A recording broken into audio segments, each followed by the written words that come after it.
4 days to the World Cup, and I'm just here thinking, like, what's going on? What's going on? So you are telling me 48 countries will be participating in the World Cup and Nigeria won't be there? Not just that, 10 teams qualified from Africa. I mean, 10 teams, and Nigeria is not one of them. The reason why this World Cup is not having the hype that it's supposed to have, I mean, coming from the African continent and from Nigeria, is the fact that Nigeria will not be participating in this World Cup. And it's a shame for a giant of Africa. So during the qualifiers, and when it was confirmed that Nigeria won't be participating in this World Cup, we didn't really see the effect, or we didn't really see how serious that was until now. Because now you see teams putting out their team photos, you see teams flying around, you see the razzmatazz, you see the cameras, you see the beauty, you see the whole entertainment that goes along with it, teams showcasing their cultures and all of that. And Nigeria is not among all of this. This is the first time we have 48 countries participating in the FIFA World Cup, and you are telling me Nigeria won't be there.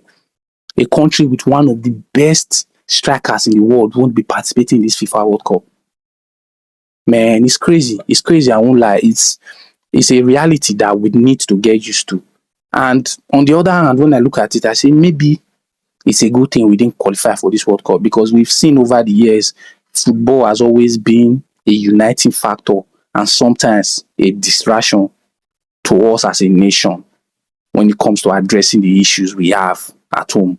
Because if Nigeria was going for this FIFA World Cup, I'm not happy that we are not going. But just listen to me. If Nigeria was participating in this FIFA World Cup, a lot of issues that we are currently facing in this country will be swept under the carpet. Actively so. I mean, because we've seen it in recent years, because the whole team now will be supporting the Super Eagles with one voice, united and everything. But now, with the FIFA World Cup not in the way, we are forced to look at what is going on in our country and try to address it.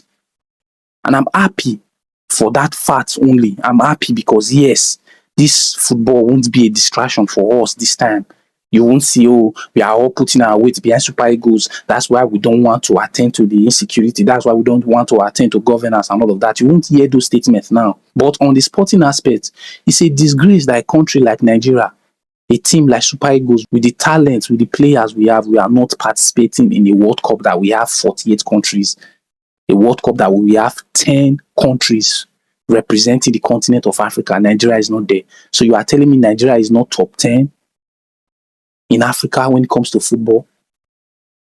And yeah, you will say don't join politics with football. But the issue and the reason why we are not in this World Cup today has some form of politics in it. When it comes to the managerial choices, when it comes to the players that were called, when it comes to the football that we played at sometimes, it comes with some form of politics.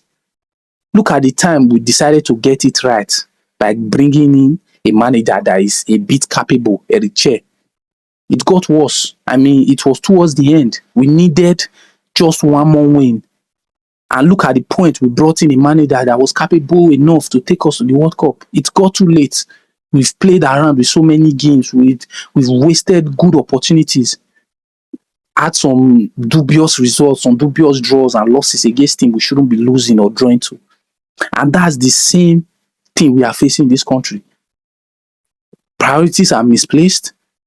Man, I don't even want to go into politics in this, but I just wanted to bring it to your notice that the reason why a lot of us are not so hyped about this World Cup is the fact that Nigeria won't be participating in it. And it's so sad that we have 10 countries from Africa representing the continent and Nigeria is not there.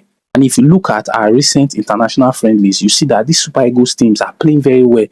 And you could see those patterns in the last concluded AFCON, in the last qualifier games where Eric Chair was the manager. You could see the change in playing style. You could see the change in the mentality of the boys. FA just took too much time before making that change. And it's the same pattern with the way Nigeria is going now. I hope we don't stay too long before taking the rightful and decisive decision. So I'll just leave it there.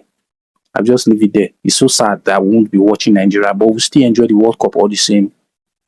So God bless Nigeria. God bless Super Eagles. And I hope we make it to the next World Cup. especially for the sake of some of these players we have. And it would have been lovely to see Victor Osimhen, Alexi Iwobi, some of these players contesting at the highest level when it comes to national team.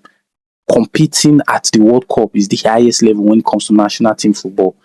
And that's where I wanted these guys to be at. But not this time. Hopefully, by God's grace, next time. And I just hope these players will still be around them because they actually need to experience this.